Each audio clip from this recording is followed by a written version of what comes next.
Welcome to my channel, Living Linux. I guess we are all in more or less ways affected by the COVID-19 virus.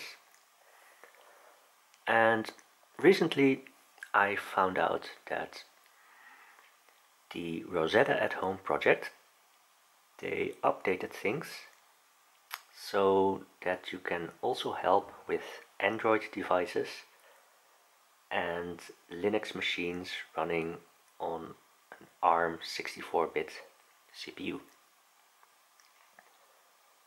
So I have an LG G5 and I mainly use it as an infrared remote because it has an infrared blaster, and 99% of the time it's doing nothing. So I thought I can dedicate this device to help to analyze the COVID-19 virus.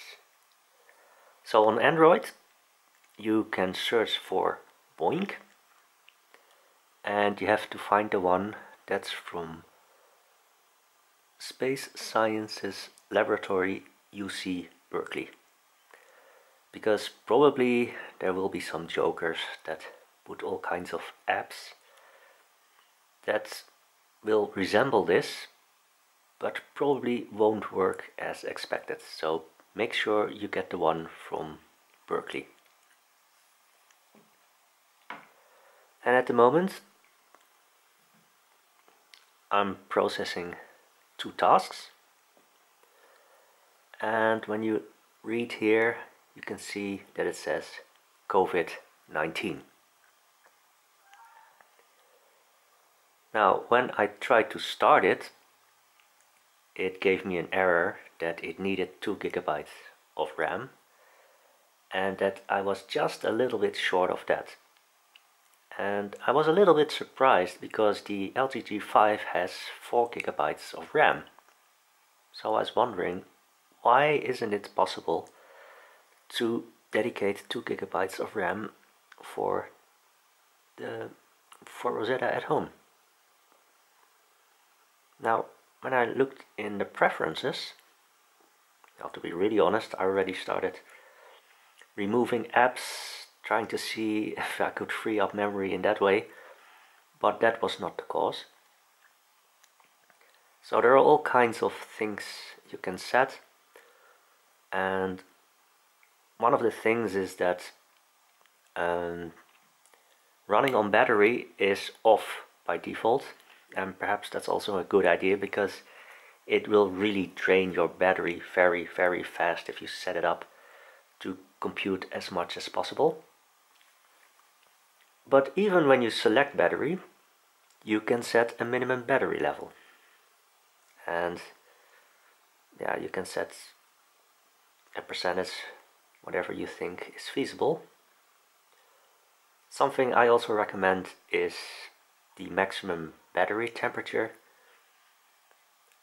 I think this is the default, 40 degrees.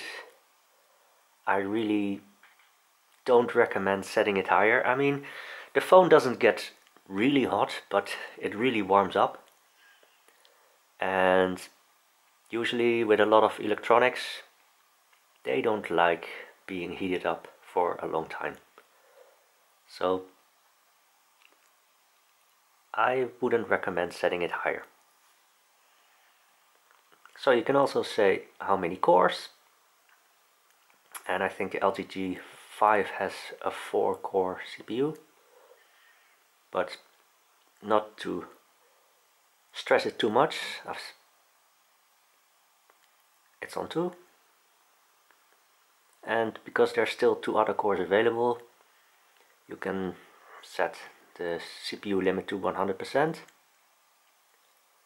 And there's also a setting that when the app notices that you're doing other stuff on your phone and the other apps, they need more CPU, then at least with this setting it will try to pause the app so that the other apps can continue. To be really honest, you do notice a slowdown when the client is running, So I'm not really sure if this is true or not. But at least it won't freeze your phone. Well, perhaps the max use storage space, that's a bit high, but on the other hand, I don't think with modern phones that you won't run into storage problems that easily unless you've really filled up your phone with a lot of movies, music and pictures, whatever. So when you're a bit short on storage, then perhaps it's better to set this a bit higher. I would say at least keep 1 GB free. And one of the things I had to change, I'm not really sure if I had set it manually, but before it was set on 50%, and that's when it told me I don't have enough memory. So I had to set it to 60%, and then it started working.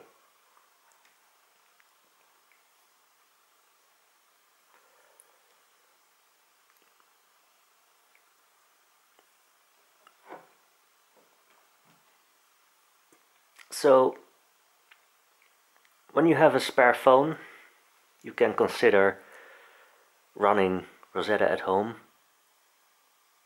on it, or perhaps even that when you have some spare time that you're not really using your phone, that you can dedicate that time to run Rosetta at home to fight COVID-19. I also looked at the Pinebook Pro, and it should be possible to run Rosetta at home on the Pinebook Pro, but at the moment I have some problems setting it up properly, so I'm still investigating that. And as soon as I have it running on the Pinebook Pro, I will make a video on that. So that's all for today. Stay healthy, stay safe, and preferably stay inside. Hope to see you next time.